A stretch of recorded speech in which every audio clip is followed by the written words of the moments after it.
और उसने सिर्फ नाव को नहीं देखा, तो नाव पर से मछली क्या कर रहे थे? जाल को क्या कर रहे थे? जाल धो रहे थे। जाल को क्या कर रहे थे? जाल को धोना मतलब जाल कब धोते मछुआरे? मछुआरे तो जाल कब धोते? कब धोते? अरे आप मछुआरे के बारे में कुछ जानते हैं कि नहीं? हाँ, आप होने के बाद। हाँ, बराबर राइट बोला उधर ने। जब पूरा उनका मछलियां पकड़ने का पूरा काम हो जाता है तो लोग क्या करते हैं? जाल धोकर तैयारी करके अभी हो गया काम। जाल धोने धोने में क्या हुआ? उन नावों में से एक पर जो शमौन की थी, चढ़कर उसने उससे विनती की, किनारे से थोड़ा हटा ले चले। तब वो बैठकर लोगों को नाव पर से उपदेश देने लगा। अभी देखो, किनारे पर खड़ा यीशु, भीड़ उसके पूरे इर्द-गिर्द है, भीड़ उसके ऊपर गिर रही, यीशु का ध्यान भीड़ पर नहीं, यीशु का ध्यान उस नाव के ऊपर। और बाइबल के उसका ध्यान कहाँ पर था? दो नाव पर था। बोलो दो नाव। दो नाव। एक नाव पर कौन था? शमौन मतलब तुम्हारा उतावला पतरस। ये शमौन बहुत उतावला व्यक्ति है, बहुत उतावला था कुछ भी काम करने के लिए। एक बार तो शमौन ने क्या किया? तलवार निकालकर क्या किया? बहुत उतावला व्यक्ति था शमौन। और बाइबल कहती है यीशु का ध्यान शमौन के ऊपर गया और यीशु उसके नाव पर क्या किया? उसने किनारे थोड़ा हटा ले चले। यीशु उसके नाव पर चढ़ गया और उसको कहने लगा किनारे पर से थोड़ा आगे चल, मतलब आगे की ओर लेकर चल। मैं आज के बाद आपको कहना चाहता हूँ, जैसे यीशु मसीह पतरस के नाव के ऊपर चढ़ा, आज यीशु मसीह आपके जीवन की नाव के अंदर दाखिल हो रही है।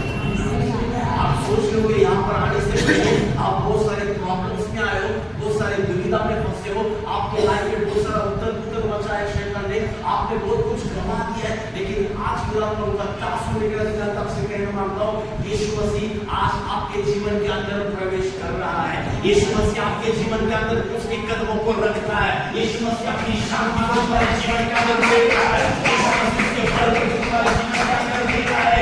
आप सोचोगे मैं थक चुका हूँ, ये बीमारी नहीं जा रही है, ये प्रॉब्लम सॉर्ट आउट नहीं हो रहा है, ये दुख के बादल मेरे जीवन से नहीं जा रहे, लेकिन आज प्रभु आपके घर में प्रवेश कर रहा है।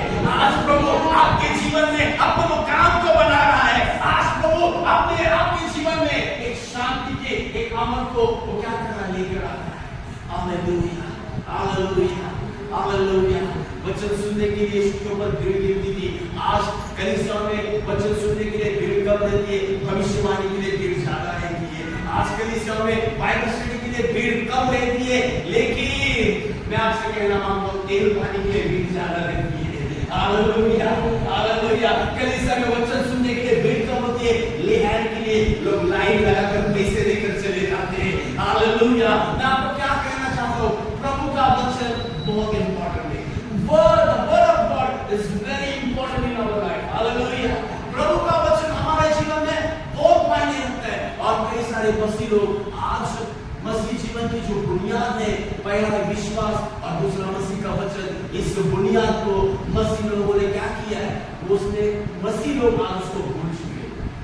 मसीह लोगों को लगता है सिर्फ एक भविष्यवक्ता का हाथ अगर सिर पे रखेंगे तो सब कुछ हो जाएगा। मैं प्रॉफिट लोगों के अगेंस्ट में बात नहीं कर रहा हूँ, मैं ये खुद प्रॉफिट हूँ, मैं जानता हूँ मुझे परमेश्वर भविष्यवक्ता के अभिषेक में मुझे इस्तेमाल करता है, लेकिन मैं आपको यही कहूंगा सबसे जरूरत सबसे बड़ी नींव खुदा का कलाम है। हालेलुया। बाइबल में पौलुस कहता है भविष्यवाणियां होगी वो खत्म हो जाएगी, लेकिन प्रभु का वचन अटल रहेगा।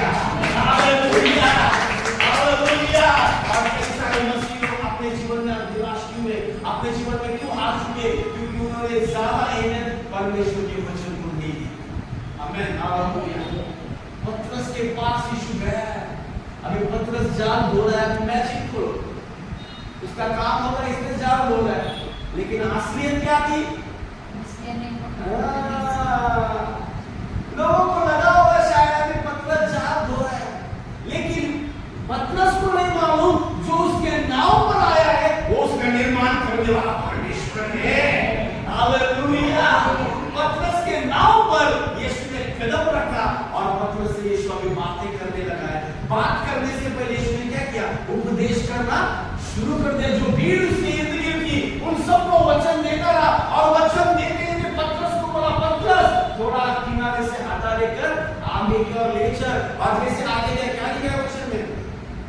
तब वो बातें कर चुका हाँ। तो शमौन से कहा, हाँ। गहरे में ले चल हाँ। और मछलियां पकड़ने के लिए अपने जाल डालो। देखो क्या बोल रहा है पतरस को, प्रभु बोल रहा है पतरस आगे के थोड़ा आगे की ओर ले चल, बातें बोल काम कर, गहराई में ले चल, और फिर तू क्या कर, अपने अपने अपने जाल को, मछलियां पकड़ने के लिए अपने जाल को डालो। मुझे आप एक बात बताओ, पतरस ने उस दिन रात भर क्या किया था? मछलियां पकड़- तब रात भर बोलते रहे चल। अभी मुझे एक बात बताओ, पतरस कौन था? ये बात किसी में मछुआरे को सिखाना जरूरी है क्या? ए बाबा इधर मछली, इधर जाएगा, इधर जाएगा मछली मिलेगी, इधर ज्यादा पानी मछलियां वहां पर आएगी, उसको सिखाना जरूरी है क्या? अरे मछुआरे को हम सिखाएंगे मछलियां कहां पर मिलती है? अरे मछुआरे को सब पता है मछलियां किधर रहती है, लेकिन बावजूद उसके पतरस के पास स्किल्स था, टैलेंट था, उसे सब एक्सपीरियंस था, लेकिन बावजूद उसके वो उस समय फेल हो गया। उसको सब अनुभव होता अपने जीवन में सालों से, मुझे तो लगता है वो बचपन से शायद वो मछुआरे का काम करता होगा, बचपन से उसे मालूम होगा मछलियां कहां पर रहती है, गहरा जाल कहां पर डालना चाहिए, जाल को कैसे डालना है, फिर कैसे खींचना है, मछलियों को फंसाने के लिए क्या वहां पर डालना पड़ता है। पतरस को सब मालूम था, लेकिन बावजूद उसके पूरी रात भर उसने जाल डाला, लेकिन मछलियां हम भी कई बार पतरस की तरह अपना दिमाग लगा, हम भी कई बार अपने बोझ को उठाते, उस बोझ को ढोना हम अकेले ढोते रहते।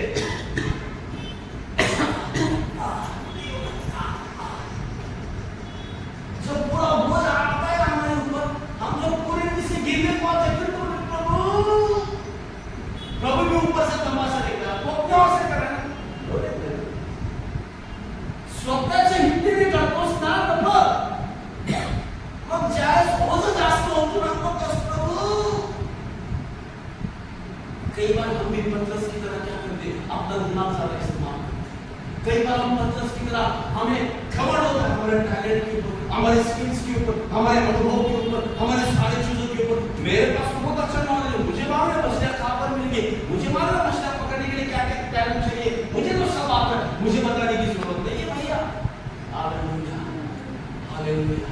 बाइबल कहती है पतरस पूरी रात भर बैठा, लेकिन एक भी मछली नहीं, not even a single fish, एक भी मछली पतरस के जाल में आई कि नहीं आई? आई कि नहीं आई? आई कि नहीं आई? आई कि नहीं आई? यीशु ने क्या कहा?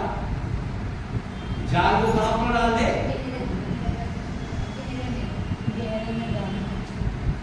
आगे क्या लिखा? गहराई में डालने के बाद शमौन ने उसको उत्तर दिया, देखो अभी शमौन, यीशु शमौन को बोला, अभी शमौन यीशु को क्या जवाब दे रहा है? क्या बोल रहा है?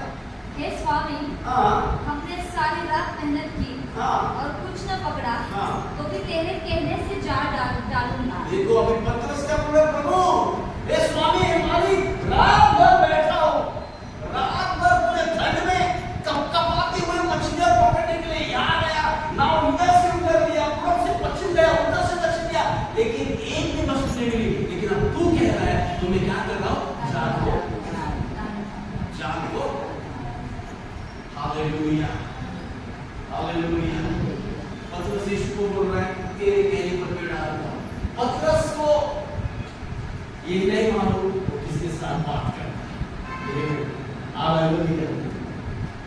पतरस को ये नहीं मालूम जिस समुद्र में वो मछलियां पकड़ रहा है, उस समुद्र के अंदर मछलियों को बनाने वाला, पूरे समुद्र का कायनात का बनाने वाला परमेश्वर उसके सामने बैठा है। हालेलुया।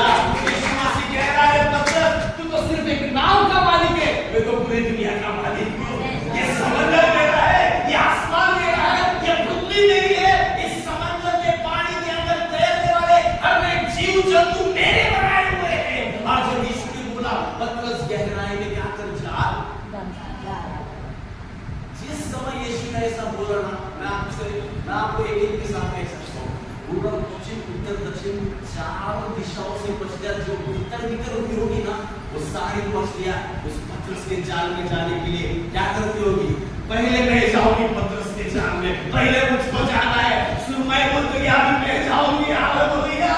रोज बोलता होगा शायद नहीं, मुझे पहला जाना है। सब जने एक दूसरे के पीछे जाते हुए तुमको मालूम था, उनको आज्ञा देने वाला, उनका निर्माण करने वाला परमेश्वर है। हालेलुया। पतरस के जाल में आज जाने के लिए हमें कोई भी रोक नहीं सकता। Hallelujah, hallelujah, praise the lord, amen. क्योंकि जिसने आज्ञा दी है वो सारे ब्रह्मांड का, पूरी सृष्टि का निर्माण करने वाला परमेश्वर है, वो कोई साधन व्यक्ति नहीं था। आमेन, हालेलुया, हालेलुया। उस दिन मेरे प्रियो, बाद में क्या हुआ बेटा? आगे बढ़ना। जब उन्होंने ऐसा किया तो बहुत मछलियां घेर लाई। देखो क्या, बहुत मछलियां घेर लाई। जब यीशु के कहने पर पतरस ने जाल डाला, बाइबल कहती है बहुत सारी मछलियां उसके अंदर आ गई। लेकिन रात भर जब पतरस बैठा रहा अपनी आंखों को खोल कर नींद खराब कर ठंड में, एक भी मछली नहीं आई, एक भी नहीं आई। लेकिन जब प्रभु ने बोला, बाइबल कहती इतनी सारी मछलियां आ गई, उनका जाल फटने लगा। उनका जाल क्या होने लगा? इसके कहने पर यीशु जब बोलेगा ना, हालेलुया, आपके जाल के अंदर इतनी मछलियां आएंगी, आप समेट नहीं पाओगे, आप बटोर नहीं पाओगे। क्योंकि जब भी वो देता है ना, हालेलुया, उसने कहा है, ऊपर वाला जब देता है छप्पर फाड़ के देता है। हालेलुया। जब यीशु देता है ना, मैं आपको कहना मांगता हूं, आसमानी चीजों को खोलकर वो अपने बच्चों के लिए आशीष की बौछार करता है। आमेन, हालेलुया। शायद मैं और आप, हमारे बच्चों के लिए हम सीमित कुछ चीज दे सकते, लेकिन आपका और मेरा बाप हमें आसमानी चीजों से आशीषित करता है। हालेलुया। उसके आशीष के लिए कोई सीमा नहीं, उसके आशीष के लिए कोई दायरे नहीं, उसके आशीष के लिए कोई भी हद नहीं। वो जब भी देता है वो बड़ी चीज